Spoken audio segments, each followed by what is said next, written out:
నమస్తే, నేను మీ వాసా లక్ష్మణ.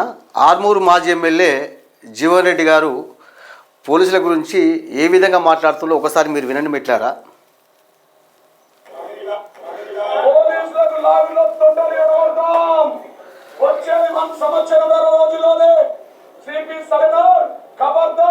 నీకు ప్రత్యేకంగా వార్నింగ్ ఇస్తా ఉన్నాం.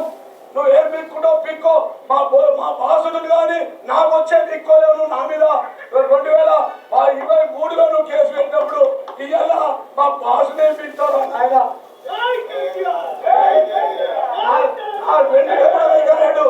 నేను ఏదో అని చెప్పి ఉన్నాం. ఇక మా ఇంతలాగా వస్తే మా వర్కింగ్ ప్రెసిడెంట్ ఒక్క పిలిపిస్తే తెలంగాణలో అగ్నికుండం అయిపోతా అని చెప్పి. ఇప్పుడు నేనేమంటాను మిట్లారా, ఇప్పుడు జీవన్ రెడ్డి గారికి ఏమంటున్నా అంటే మీ పార్టీ విమర్శలు చేసుకోండి. కాంగ్రెస్ బీఆర్ఎస్ కాంగ్రెస్ను బీజేపీని మీ పార్టీ విమర్శలు తప్పులేదు. కానీ పోలీసులకు అంటే నేను ఈ విధంగా మాట్లాడద్దు, కానీ ఏమంటున్నాను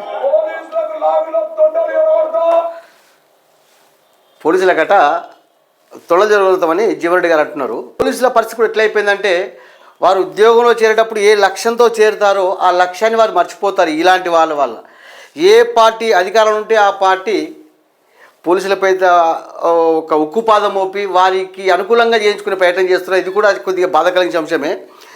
జీవన్ రెడ్డి గారు పోలీసులు తలుచుకుంటే నువ్వు సిపి సజ్జనార్ గురించి మాట్లాడుతున్నావు కదా, సజ్జనార్ కదా నాకెందుకు ఒక కానిస్టేబుల్ నీ ఆర్మూర్లో ఉన్న ఒక కానిస్టేబుల్ జీవన్ రెడ్డిని బతుకుని బయట అనుకుంటే కనుక నీ బట్టలు తీసి బరివాత తరిమి కొడతారు. అంత పవర్ ఉంటుంది పోలీసులకు. తమాషా చేస్తున్నారా? పోలీసులు ఇష్టమంటూ మాట్లాడు ఎవరిదే వాడు.